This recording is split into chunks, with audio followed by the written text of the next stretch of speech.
हो चला धनी हो मोरा देश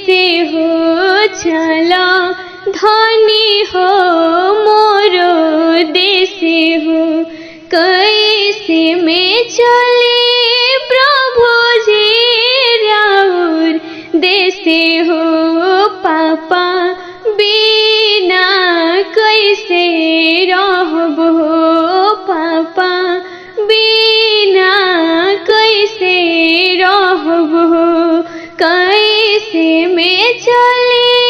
प्रभु जी राउर देश हो मम्मी बिना कैसे रहब हो मम्मी बिना कैसे रहब हो सभवा बैठले धनी हो ससुर देखी हो और उनके जानी हो के पापा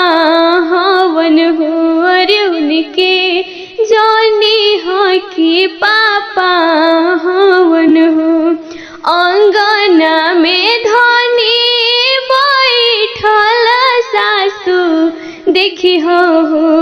मछिया बैठले धनी हो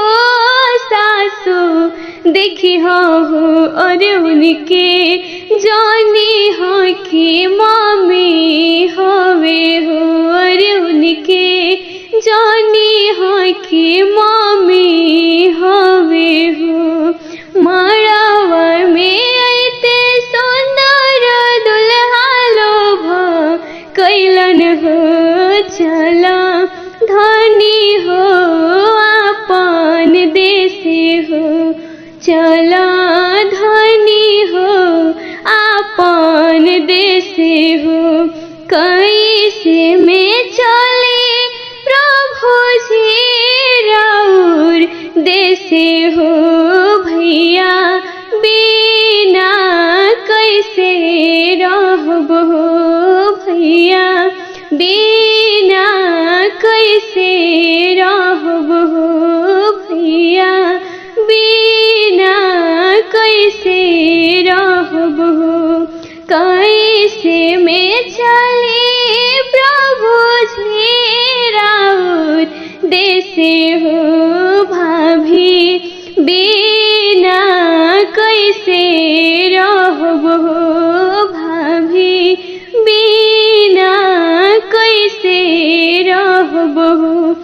दुआरा पे बैठल धनी हो भैंसुर देखी हो और उनके जानी हो कि भैया हवन हो और उनके जानी हो कि भैया हवन हो रसोईया पैसा ले धनी हो गोतीन देखी हो उनके जानी हो कि भाभी हवन हो और उनके जानी हो कि भाभी हवन हो उनके जानी हो कि भाभी